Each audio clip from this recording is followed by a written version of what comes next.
Bonsoir, Pasteur Augustin. Bonsoir, Dulka. Bienvenue à l'heure de cette séance d'études bibliques, Hebdo 7, la 7e séance. C'est un bonheur d'être avec vous aujourd'hui pour comprendre et partager cette merveilleuse histoire entre Dieu et l'homme. Tout d'abord, regardons vos questions. Pasteur, tu es prêt? Encore une fois, je vais faire de mon mieux pour répondre aux questions de chaque personne connectée. Et je ne vais rater aucune question. OK? Ça, c'est sûr. Aucune question ne sera écartée. Première question, pasteur. Parlant de l'identité de Moïse, tu as dit qu'il devrait s'attendre au même sort que Joseph. Voudrais-tu parler des frères de Joseph ou de Joseph? OK, bon, c'est une bonne question parce que ça relève de l'intelligence, ça relève de la recherche. Mais remarquez bien, Joseph en lui-même, personnellement, n'était pas esclave. Il l'était bien avant, mais étant premier ministre, homme d'État, il était échappé à cette condition d'esclavage. Et pendant la vie de Joseph, il n'y avait pas d'esclavage non plus. Mais ce que je voulais dire, Moïse certes était un prince, mais il ne faut pas oublier son identité. Moïse était hébreu. Moïse n'était pas égyptien. Ses parents étaient hébreux. Est-ce que vous comprenez? Et imaginez Joseph, premier ministre, après sa mort, ses enfants, ses petits-enfants allaient devenir esclaves en Égypte. De même pour le prince d'Égypte qu'est Moïse, certes, il n'est pas esclave comme tous ses frères, comme ses oncles, ses tantes, ses voisins, les voisins de sa maman, les voisins de son papa et autres. Il n'est pas esclave. Mais croyez-vous que si l'on doit tenir compte de l'exemple de Joseph et après la mort de Moïse, qu'est-ce qui va se passer? C'est lui qui est prince. Et il est prince, regardez bien, accidentellement, parce qu'il est retrouvé, un enfant retrouvé. Ces conditions-là, c'est extrêmement compliqué. Il faut faire attention. Autrement dit, Moïse connaît l'histoire. Il refuse de se faire appeler égyptien ou prince d'Égypte. Il connaît l'histoire. Il connaît très bien ce qui pouvait se passer et ce qui allait se passer. Remarquez bien. Remarquez bien, on n'a pas voulu laisser partir le peuple. Vous comprenez ça? C'est-à-dire que Moïse devait s'attendre à ce même sort pour ses descendants. Est-ce que vous comprenez? Voilà. C'est comme ne pas respecter la mémoire de Joseph, pasteur. Tout à fait. C'est comme ne pas respecter la mémoire de l'histoire. Très bien. Ok. Très bien. D'accord. Deuxième question, pasteur. Tu as parlé de la même mission que Dieu avait confiée à Adam. Il l'a confiée à Noé. Peux-tu éclaircir ce point? Car au temps de Noé, il n'y avait personne d'autre sur la terre autre que lui et sa famille. Par contre, Dieu a dû marquer Caïn pour que ceux qui le retrouvent ne le tuent pas. Bon, je ne fais que lire. Ok. Comme c'est écrit. C'est une superbe question, si tu permets. Une superbe question. Parallèlement, la question mélange plusieurs dispensations et à chaque période, c'est une histoire. D'accord? Il ne faut pas les mélanger. Entre Caïn et Noé, il s'est passé des générations. OK? Des générations. Donc, s'il faut parler de la personne qui devait retrouver Caïn et le tuer, là, on veut faire référence à Genèse chapitre 5. Si vous voulez savoir qui pouvait rencontrer Caïn, il faut lire Genèse chapitre 5 pour savoir que en ce temps-là, eh bien, le peuplement avait déjà commencé avec Adam, avec Ève. C'est cette génération-là. Il y avait beaucoup d'autres personnes. Il faut lire Genèse 5 et tu me diras, ok? Tu me diras, après avoir lu Genèse chapitre 5. Venons-en à Noé. Je suis au chapitre 8 de Genèse. Maintenant, après la sortie de l'arche, après le déluge, je crois que c'est là la question, à savoir, quelle a été la mission confiée à Noé? Certainement, c'était encore la procréation. La procréation. Mais vous vous rappelez que la procréation a été donnée aussi à Adam comme responsabilité. Mais ajouté à Noé, vous remarquez, Noé était aussi un médiateur aussi du royaume de Dieu. Parce que Noé devait s'assurer aussi de la justice. Parce que remarquez bien, si quelqu'un tuait une personne du temps de Noé, lui aussi, il allait être tué. Vous voyez, moi j'ai aimé dire ça dans les salles de classe quand j'ai parlé aux jeunes pour leur dire, en tuant le tueur, on devient tueur, n'est-ce pas? Et si le tueur devient tueur, il doit lui aussi être tué. Et en tuant le tueur, qui devient-on? Tueur, au final, on va faire une sorte de tuerie. Il faut arrêter ce cycle. Mais Dieu avait dit, si tu tues quelqu'un, toi aussi tu seras tué. Parce que si vous faites couler le sang, eh bien par quelqu'un d'autre, ton sang sera coulé. C'était la peine capitale qui a été établie aussi comme principe à cette période-là. Voilà. Alors, si je comprends bien, pasteur, tout comme Adam, Noé avait aussi à peupler la terre. Tout à fait, alors, tout à fait, par sa famille, ses descendants. Parce que, rappelez-vous, hein, Noé, ses enfants, ses 3 enfants, avec leur famille, eh bien, il y avait tout un peuplade hein, qui devait... Oui, aussi pour la plante, je ne sais pas, mais le pasteur, il devrait aussi prendre soin de la terre, cultiver. Tout à fait. Okay. Et d'ailleurs, c'est à ce moment-là aussi que Dieu avait donné de la viande aussi comme nourriture. Voilà, il faut lire cette dispensation, ok? Il faut lire cette dispensation. Il y avait d'autres principes à comprendre aussi, d'accord? Ok. Autre question, pasteur. Bon, cette personne est tellement intéressante. Pasteur, j'ai compris la médiation de Moïse entre Dieu et le peuple d'Israël. Peux-tu mieux expliquer la médiation du peuple d'Israël? Ok. La médiation entre Dieu et le peuple d'Israël, ça c'est simple parce que c'est Dieu qui donne la loi à Moïse pour le peuple. Vous comprenez ça? Eh bien, en Exode chapitre 19, là, Dieu dispose Israël comme le peuple de l'Alliance et à qui Dieu a donné une responsabilité d'être un royaume de sacrificateurs et de prêtres. Pourquoi? C'est pour pouvoir influencer les autres peuples.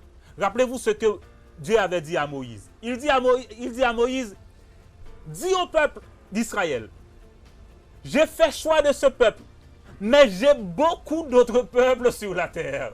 Vous ne sais pas si vous vous rappelez. Moi, j'ai la mémoire des mots. Quand je lis, je retiens aussi les mots. Il dit, toutes les nations sont à moi, mais j'ai fait choix de toi. Tu seras un peuple de sacrificateurs. D'après vous, dans quel but on est sacrificateur? Je vais vous poser une question. Dans quel but Dieu vous sanctifie si vous êtes enfant de Dieu?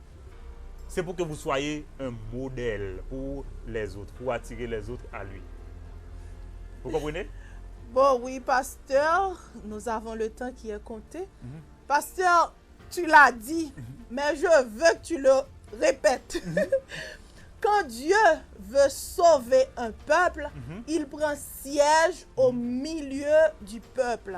Alors, Dieu veut sauver notre pays, Haïti. Où ça encore qu'il prend siège ou qu'il veut ou souhaite prendre siège? Ah, ok, ça c'est une question extrêmement importante. Juste pour répéter, c'est ce que la personne a dit. Elle a dit qu'elle a compris et entendu aussi. C'est une question extrêmement importante. Oui, je veux le répéter. Dieu veut rebâtir notre pays Haïti. Et c'est pourquoi il a ses enfants en Haïti. Et moi, maintenant, j'en accuse l'Église. J'en accuse l'Église, le leadership chrétien en Haïti. Soumettez-vous à Dieu pour que Dieu puisse rebâtir notre pays. Je ne vais pas en dire plus. Merci, pasteur, pour chaque réponse. Et merci aussi à vous, chers amis connectés, pour chaque question.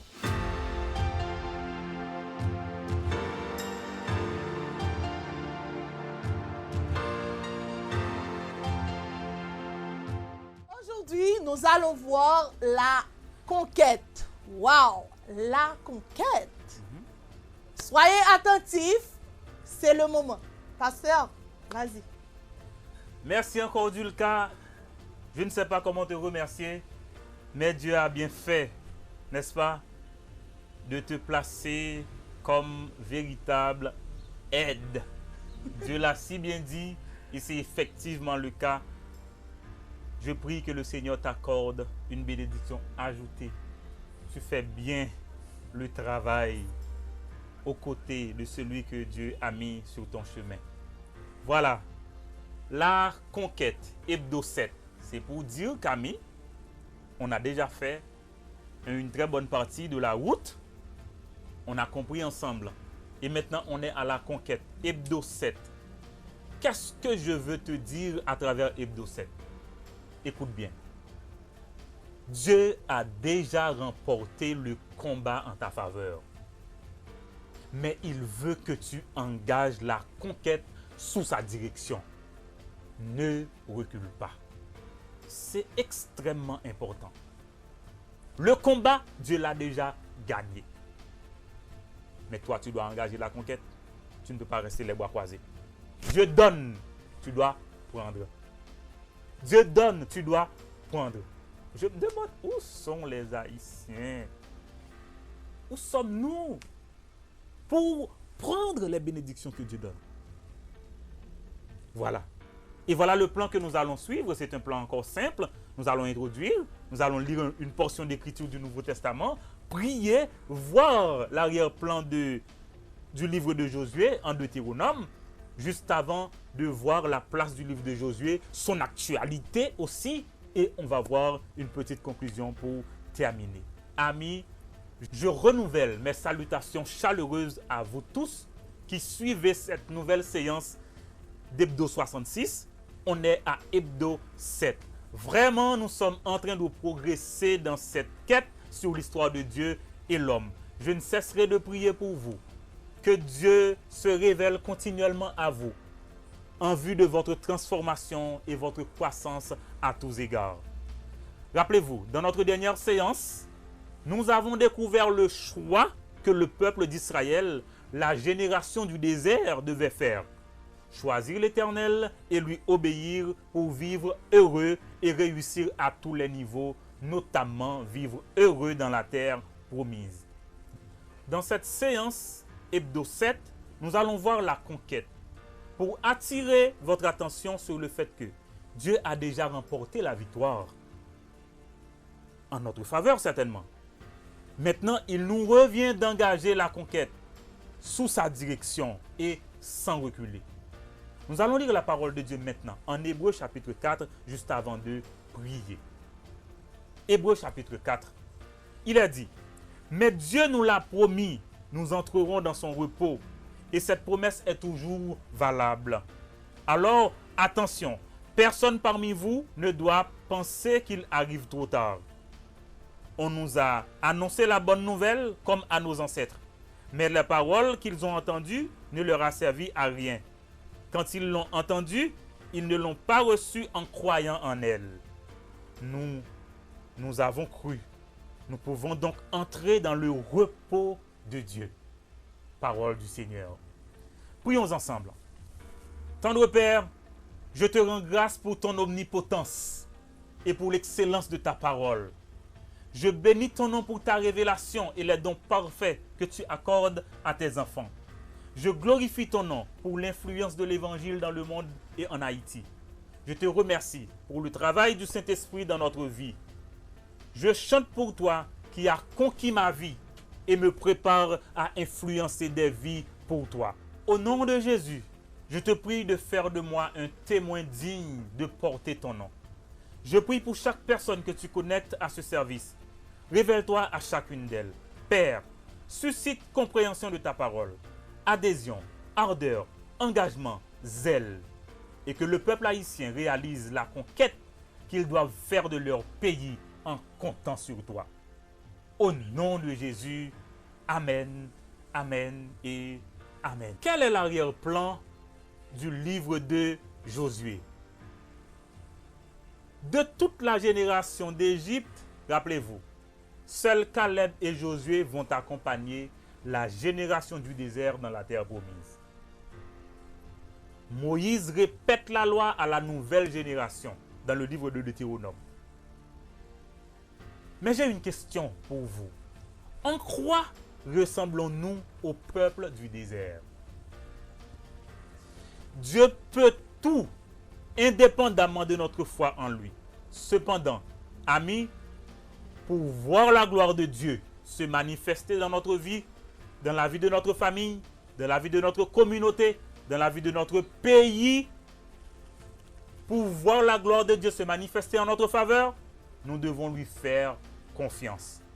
Donc, obéissance, c'est le mot du livre de Deutéronome. Il faut faire confiance à Dieu, c'est la règle. Voyez-vous, amis, une autre alternative pour vivre en Haïti?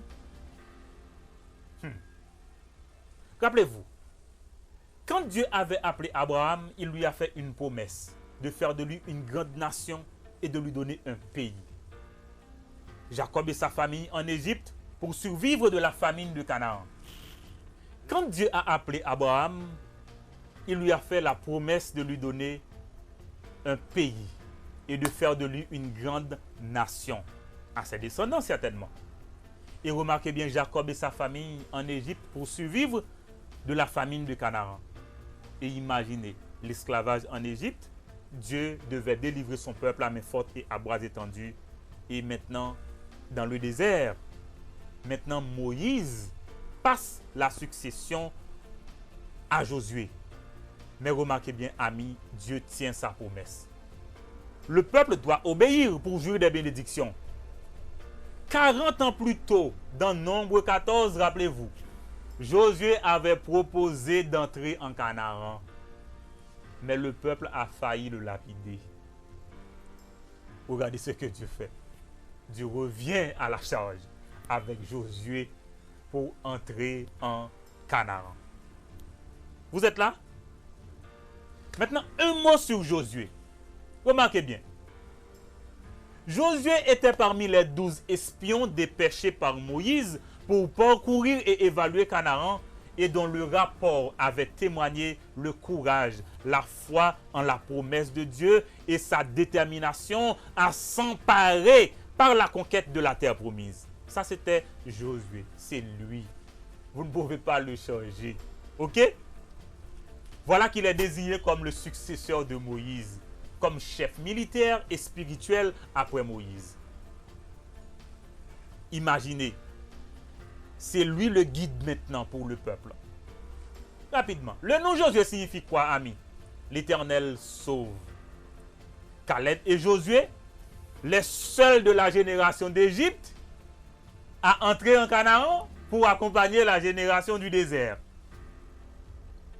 Cette décision porte l'empreinte de sa confiance dans les promesses de Dieu. Amis, saisissez-vous les promesses de Dieu. Il faut le faire et absolument.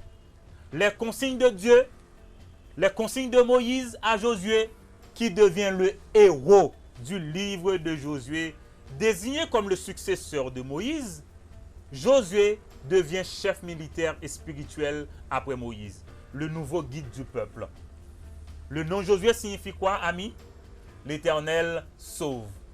Caleb et Josué sont les seuls de la génération d'Égypte à entrer en Canaan. Cette décision porte l'empreinte de sa foi et de sa détermination. Sa foi dans les promesses de Dieu, bien sûr. Les consignes de Dieu de Moïse à Josué maintenant, le héros du livre de Josué. Si vous lisez le chapitre 1, verset 5 à 9, Dieu encourage Josué. Mais quelle est sa tâche? La tâche de la conquête. Ce n'est pas la tâche la plus facile, amis.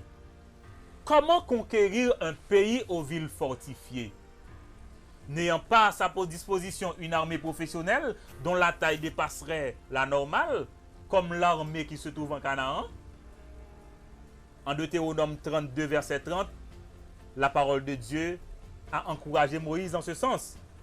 Seulement parce que l'Éternel a livré Canaan entre les mains de Josué. Quelle était la tâche confiée à Josué? La conquête. Ce n'est pas la tâche la plus facile. Comment conquérir un pays aux villes fortifiées, n'ayant pas à sa disposition une armée professionnelle? La Bible donne le secret. Deutéronome 32, verset 30. 1 va combattre 1000. 2, 10 000. À la seule condition que Dieu a déjà gagné ce combat en notre faveur. C'est ce qu'il a fait. Parce que Dieu a livré Canaan entre les mains de Josué, eh bien lui seul, il pouvait combattre 1000. Et un soldat avec lui, 10 000.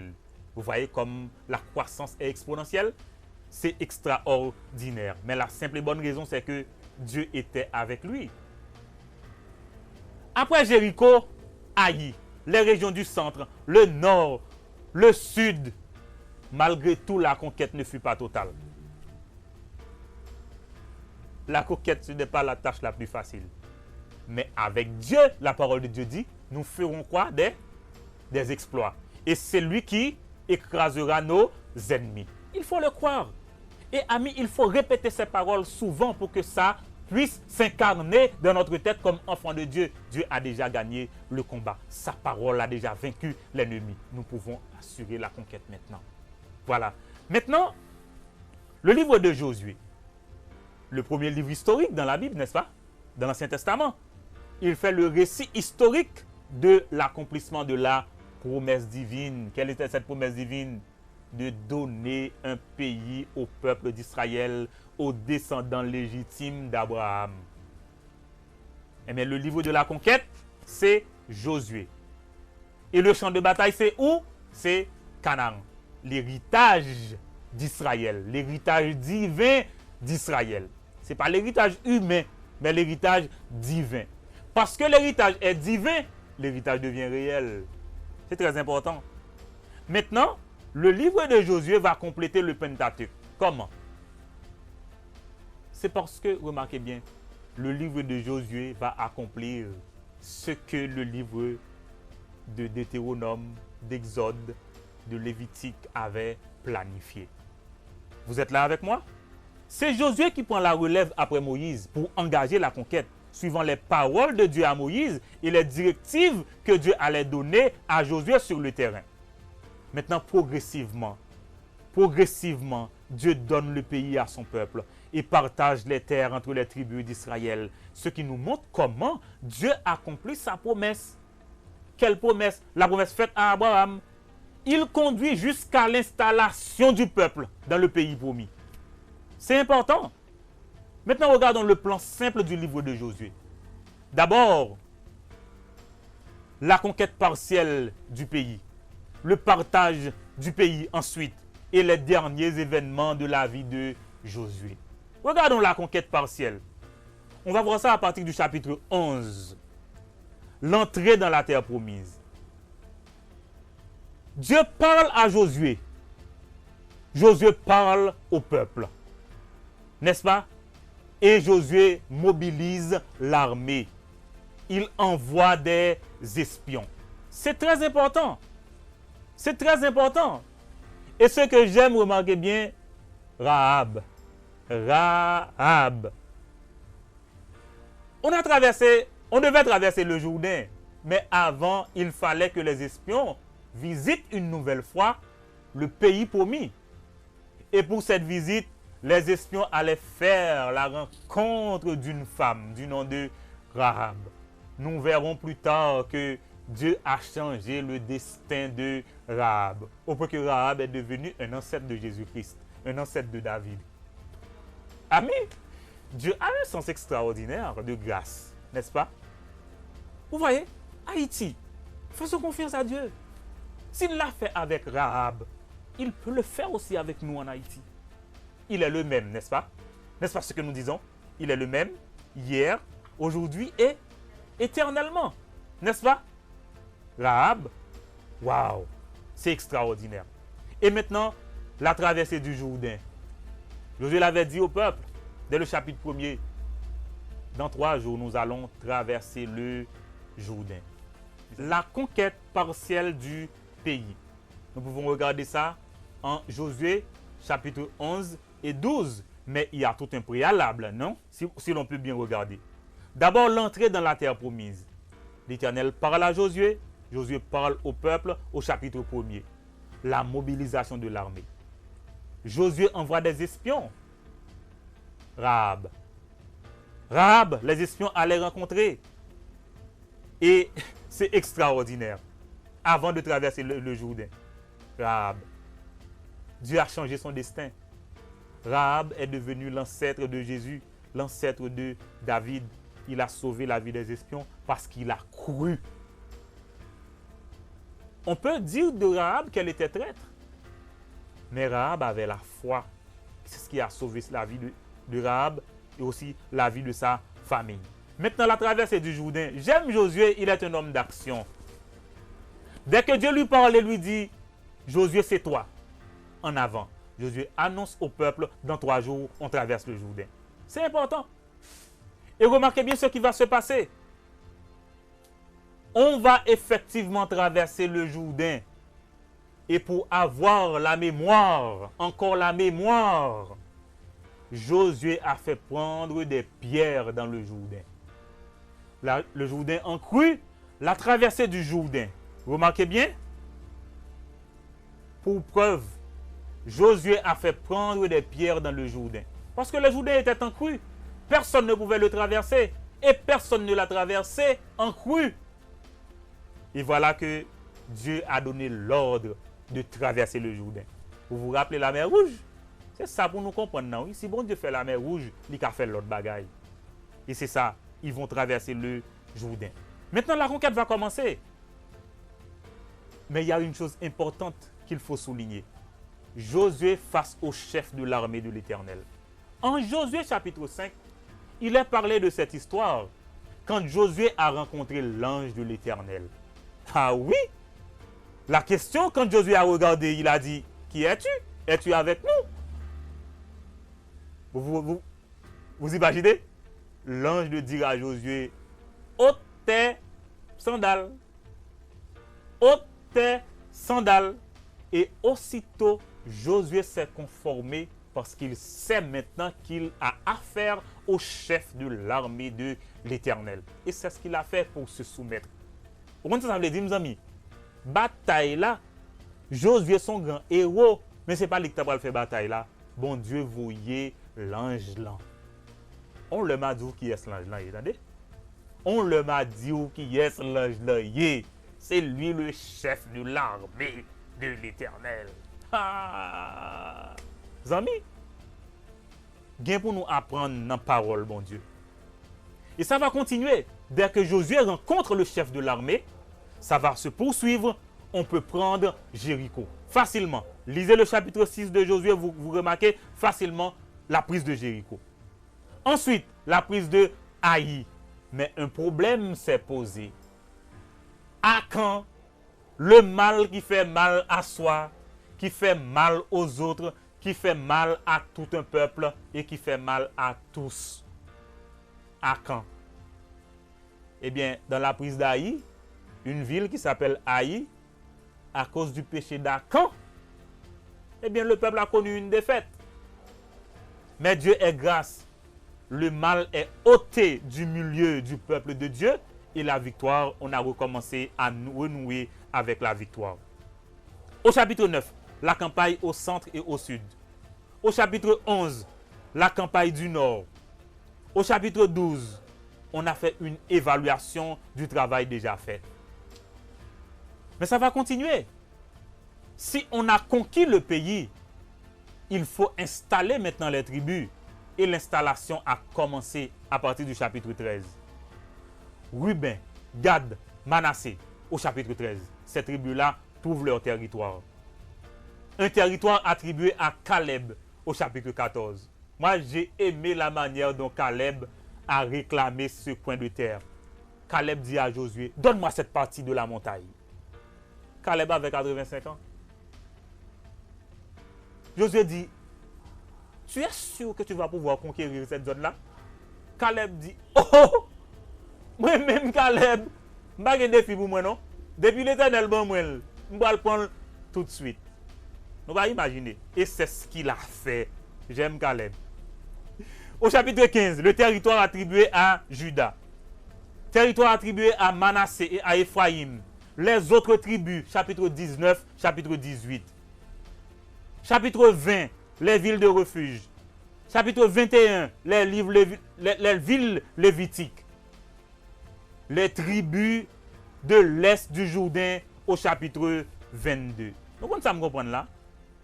Les conquêtes, c'est tout peuple là qui trouvé.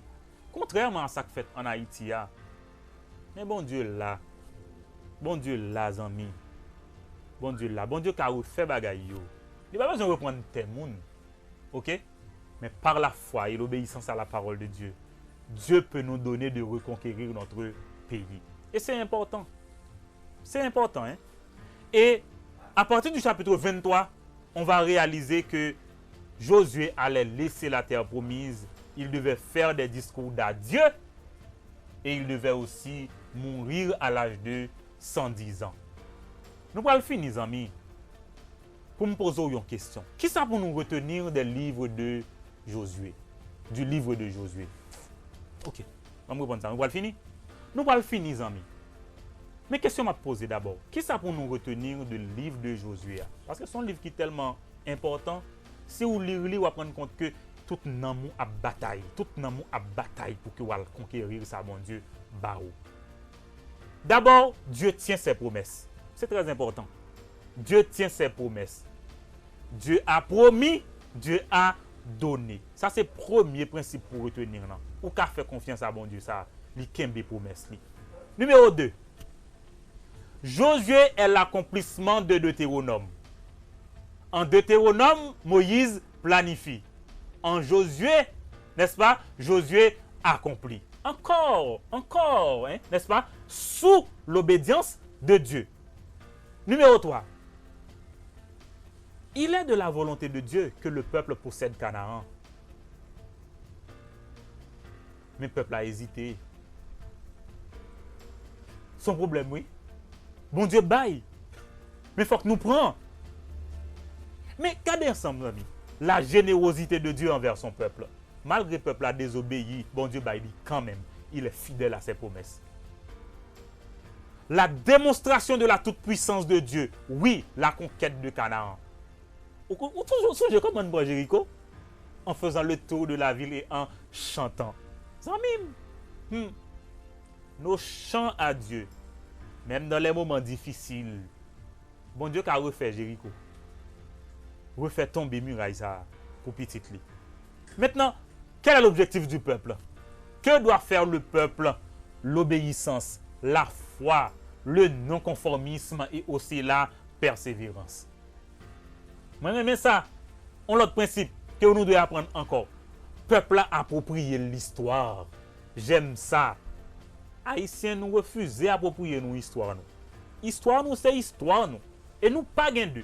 Faut que nous baillons nos propre histoire nous. Peuple a approprié l'histoire là. Moïse a délivré le peuple de l'esclavage en Égypte. Mais Josué leur donne la possession de la terre promise. Vous entendez ça? Dans le livre de Josué, nous voyons un Dieu qui combat pour son peuple. Amis, il faut regarder des tableaux comparatifs ça entre Josué et Moïse.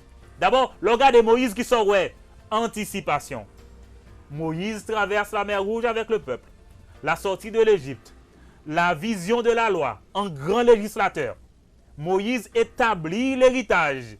Moïse construit le tabernacle. Mais avec Josué, c'est l'accomplissement. L'accomplissement. Josué traverse le Jourdain.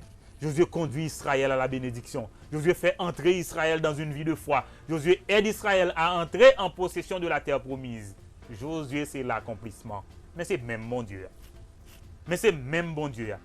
Amis, on nous regarde l'actualité du livre Josué. Rapidement. Le poids du surnaturel dans l'histoire d'Israël. Dieu est le Dieu du surnaturel. Aujourd'hui encore, Dieu continue de parler. Aujourd'hui encore, Dieu continue de se révéler. Aujourd'hui encore, Dieu veut conquérir nos cœurs. Aujourd'hui encore, Dieu veut conquérir Haïti pour le peuple haïtien. Mais il faut accepter le poids du surnaturel en Dieu, puisque c'est Dieu le maître du surnaturel. C'est parole pour Dieu va partager avec vous là, oui. Regardez bien.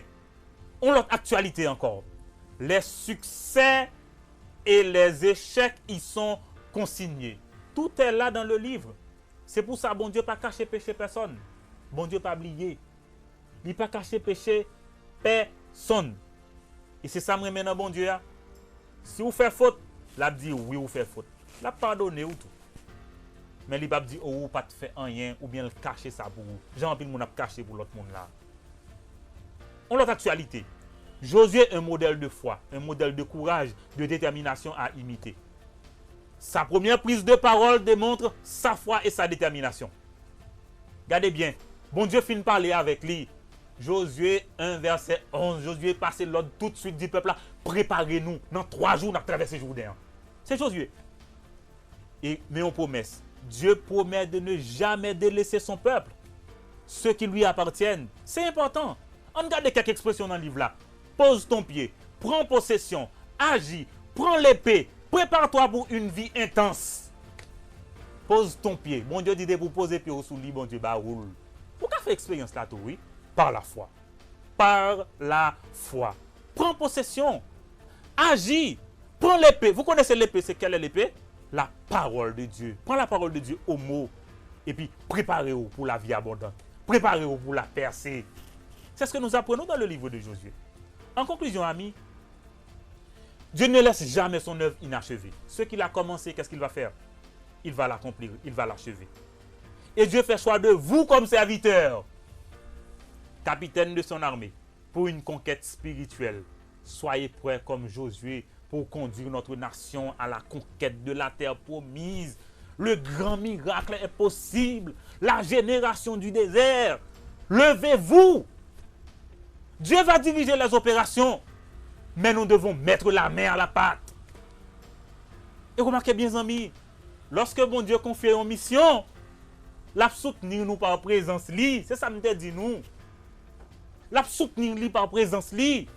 Il dit Josué, je serai avec toi partout. Et qu'est-ce qu'il nous dit comme croyants, comme enfants de Dieu? Je suis avec vous tous les jours et même jusqu'à la fin du monde. Amis, si bon Dieu est avec nous, il faut nous prendre ça au sérieux. Il faut que nous avancions. Rahab, le destin transformé. Le Jourdain, Dieu répète la mer rouge. Des monuments pour ne pas oublier. Mais aussi Akan, le mal qui fait mal à soi, qui fait mal au peuple, qui fait mal à tous. À Haï, il faut s'engager. C'est primordial.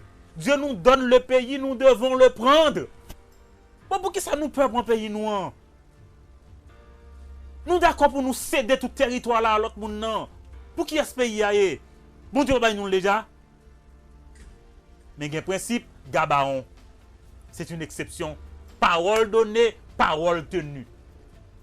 Le peuple de Gabaon a négocié avec Josué pour dire nous d'accord, nous bon pays, nous pas gourmet. Nous préférons travailler pour le peuple là, mais nous pas besoin de mourir. L'autre bon Dieu c'est pour te détruire. Mais Josué d'accord si un contrat ça avec eux. Bon Dieu dit Josué, attention, parole donnée, parole tenue. Ou te dit ça, ou te entends avec eux, ou pas détruire. Et c'est ce qu'il a fait.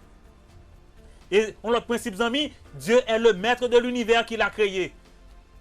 Là, nous lisons Josué chapitre 10. Nous connaissons l'histoire ça. Quand Josué dit soleil, arrête-toi au-dessus de Gabaon. Lune, immobilise-toi sur le vallon d'Aalon. Zamim, ou pas dire soleil là, pas camper, parce que c'est la terre qui a tourné. C'est où que tu fais soleil là. C'est où que tu fais la lune non. Dieu est le maître de l'univers. Il peut le commander.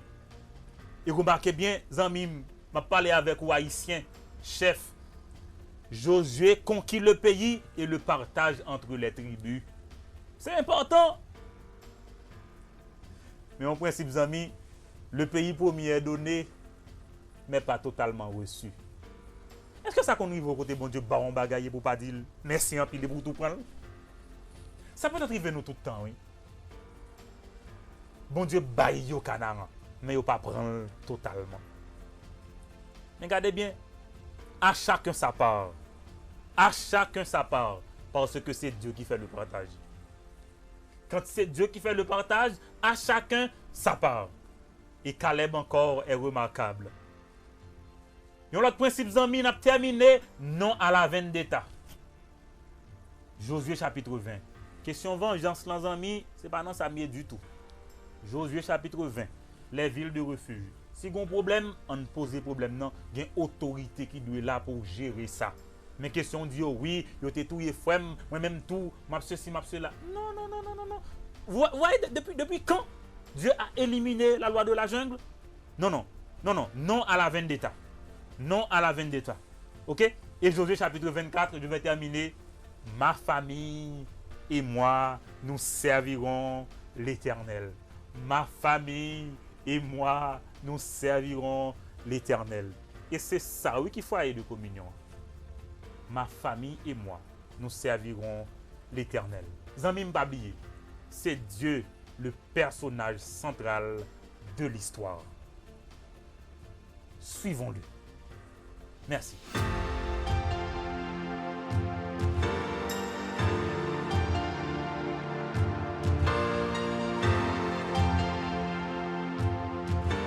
Merci, pasteur. Ma famille et moi, nous servirons l'Éternel. Des mots que chaque famille doit prononcer. Ma famille et moi, nous servirons l'Éternel. Merci d'avoir été des nôtres. J'espère que vous avez bien noté, bien compris pour mieux poser vos questions. Il ne faut pas oublier de vous abonner si vous ne l'avez pas encore fait. Commentez aussi le sujet traité. Également, partagez le lien avec vos amis, vos connaissances pour les bénir également comme vous avez été bénis par cette séance. Aussi, activez votre cloche de notification pour être informé à temps de nos émissions. Merci encore. Ayez une semaine bénie. À dimanche prochain.